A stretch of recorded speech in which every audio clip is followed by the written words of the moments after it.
Assalamualaikum warahmatullahi wabarakatuh. Waalaikumsalam warahmatullahi wabarakatuh. Selamat pagi semuanya.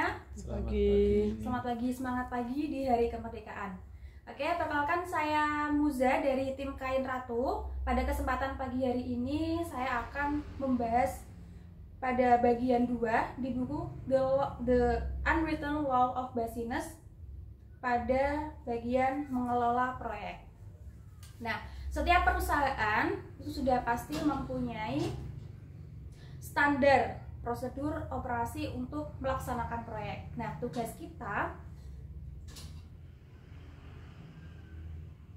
bagaimana kita harus menerapkan teknik-teknik dalam proyek itu agar proyek itu berjalan dengan lancar. Nah, ini ada beberapa teknik yang dapat kita lakukan untuk menangani sebuah proyek, yaitu dari mulai perencanaan sumber daya, penjadwalan, dan juga pelacakan kemajuan. Nah, ini dapat kita jabarkan dari yang pertama, yaitu tetapkan tujuan proyek Anda. Nah, proyek ini bertujuan untuk apa? Misal kita ini berjalan di bidang tenun fashion gitu. Nah, tujuan dari proyek kita yaitu untuk menangani pesanan dari konsumen. Nah, misal ada konsumen datang pesan kain. Nah, tujuannya untuk memenuhi kebutuhan konsumen. Dan yang kedua yaitu rencanakan kerja dengan menggariskan langkah-langkah yang perlu diselesaikan. Nah, sebelum kita menangani sebuah proyek, terlebih dahulu kita harus merencanakan proyek itu. Bagaimana langkah-langkah yang harus diselesaikan. Nah, misal pertama langkahnya kita harus mencari pengrajinnya terlebih dahulu atau mencari mitra yang dapat bekerja sama dengan kita.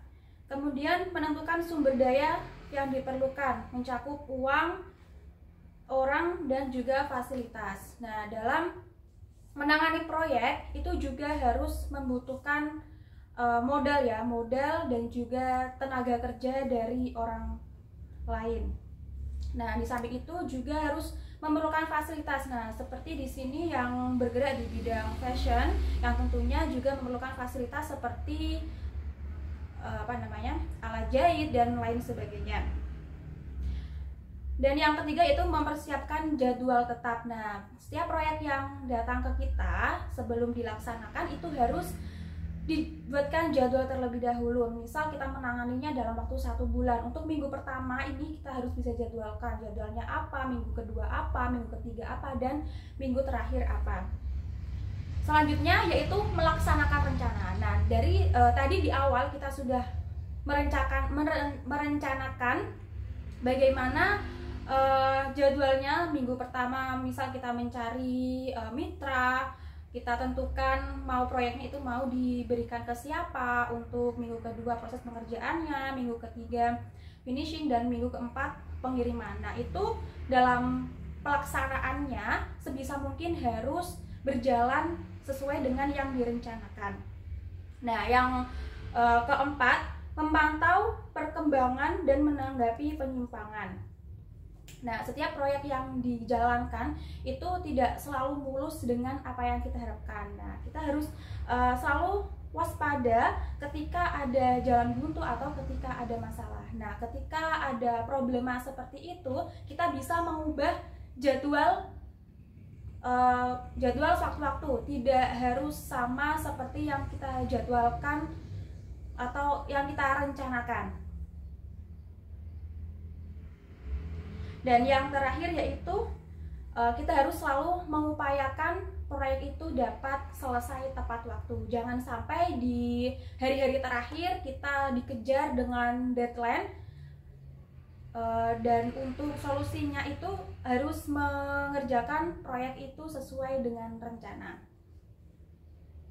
Nah, ada satu kutipan dalam buku The Unwritten Law of Business, yaitu rencanakan pengembangan jauh sebelum dimulainya produksi. Nah, jadi sebelum produksi itu dimulai, dijalankan, perencanaannya itu harus direncanakan dengan matang. Bagaimana konsekuensinya dan juga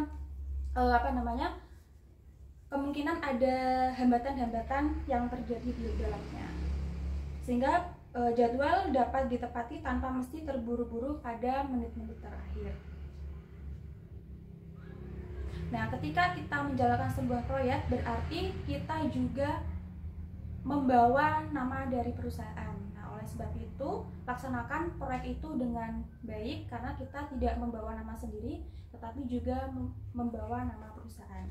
Nah, itu tadi beberapa teknik yang dapat kita lakukan sebelum atau saat kita mendapatkan proyek dari klien, ya. Tadi yang pertama yaitu tetapkan tujuan proyek Anda. Yang kedua, rencanakan kerja dengan menggariskan langkah-langkah yang perlu diselesaikan dan menentukan sumber daya yang diperlukan.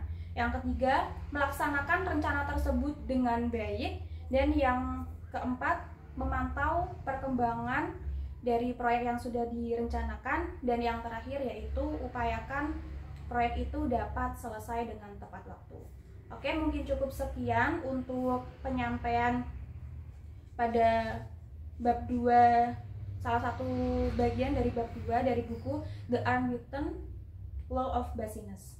Cukup sekian dari saya. Wassalamualaikum warahmatullahi wabarakatuh. Saya kembalikan ke pembawa acara.